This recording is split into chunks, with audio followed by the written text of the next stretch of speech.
Welcome to the Crypto Teacher. And guys, you know I come back with that second video just to make you think. And this one is really going to make you think. Now, basically, this one is about the China factories. Of course, one example is Foxconn, who has a contract with Apple and a number of companies, big corporations. But guys, we know that the Chinese work for nothing for us to give us cheap goods. Now, how about that gets reversed? And we clearly see it coming. I know Peter Schiff did a tweet out, I couldn't find it, saying that the tide has changed. It is going to be reversed, where the Asians are rich, and we remember the movie, The Rich Asians, and the Americans are poor. And do you really think they're going to feel sorry for us? No. Because we know the New World Order has raped and pillaged under what? The American name.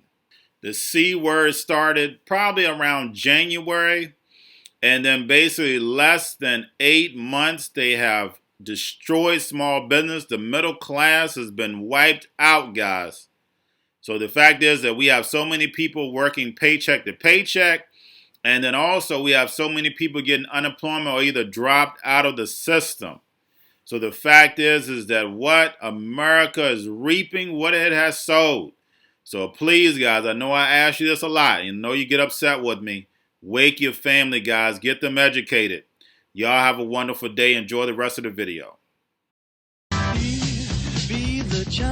It's all so stylish. The see-through stores, the pristine white packaging, touchscreens, all the more touchable since the company that makes them has been shrouded in tantalizing secrecy. Until now. I'm told this is the very first time any reporter from any country has been allowed to see this. We don dust-free bunny suits to watch a room filled with massive robots glide around with sheets of iPad glass. Wow, look at that. It's like a scene out of WALL-E. But these lines are the futuristic exception. And with Apple's reputation under fire, we're most interested in the people who build their complex gadgets one tiny piece at a time. As a whole, it's an incredibly complex process, but look at the individuals, and you see mostly teenagers from the countryside, 17, 18-year-olds far away from very poor homes. So this is home. They live in a dorm with 7 strangers, spend 6 days a week repeating the same task again and again. Fatigue and boredom are common in any factory, but this one is surrounded by suicide nets. They are everywhere, a horrifying reminder of 18 workers who jumped from the buildings here at Foxconn City in the past few years. The suicide rate in this massive company is lower than average in China, but after people jumped in such a sobering cluster, Foxconn opened a counseling center and raised starting wages about 25 cents an hour. I wonder, though, if it wasn't for the spate of suicides, did it take something that severe to make you rethink how you treated your workers here? I think absolutely. What we are facing is changing in a much rapid pace than we could have anticipated in the past. Right? So we're also changing. As the Fair Labor Association collects employee grievances on, get this, iPads. You can be honest. We talked to dozens of employees, on camera and off, and the most common complaint, low pay.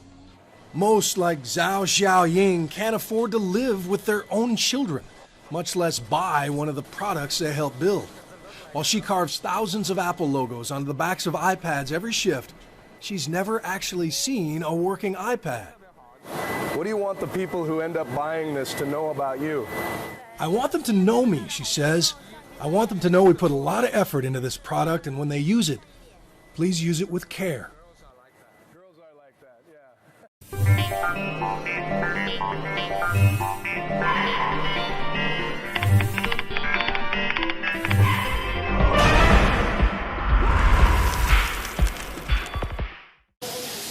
A factory run by Honhai Precision Industry Company Limited, also known as Foxconn Technology Group. The Taiwanese company is the world's largest electronics contractor manufacturer, making products such as the iPhone and iPad. It employs more than 1 million workers, mostly in its factories in China. But in recent years, it has been moving toward automation, replacing workers with robots, for good reason. The cost of labor in China is rising, and finding people still willing to work for low pay has become a challenge. But company officials say switching to robots has been a long-term strategy. At this Foxconn factory in Kunshan, China, there's hardly a worker in sight. The work is done by robots. This is how future factories will look. 30年前，自动化这个名词还不是一个很响亮，它是叫做制程改善，一步一步往下走过来。所以，自动化我想是跑不掉的。This factory makes parts for mobile phones. In the past, there were 1,500 workers working here. Now only one person is needed on each shift. Each day, the factory can produce 1 million parts. Despite using fewer workers, Foxconn believes the quality has improved. Other entrepreneurs are interested. 机器人不会罢工，机器人不用用到这么大的一个电力，所以它在很多方面，不管是在它的重复性、它的精密度、它的可靠性来说，都比人力好。当它取代的来说，它是取代的是一个平常的劳工，所以我们是希望我们的劳力是能够更升级，把人用在智慧上面的劳，而不是用在廉价的劳力。The Kunshan factory has cut its workforce in half in the past 2 years and increased its earnings. In the future, it's possible robots can replace 100% of the work factory workers do. Experts say, seeing is just a matter of time. Welcome to what's known as the Wisconsin Valley.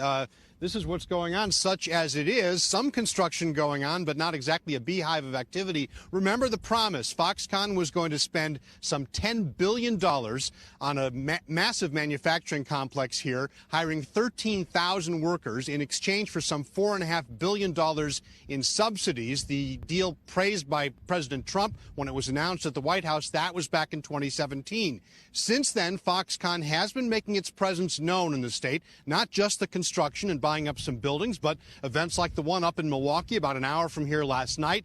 Foxconn awarding winners in a $1 million technology competition, but that is a far cry from $10 billion. Foxconn has already missed its hiring targets for last year. It has missed the initial date for construction on the main plant, and it's changed the product mix that's supposed to be built here, all of which had Governor Tony Evers telling reporters last week that the contract is being renegotiated.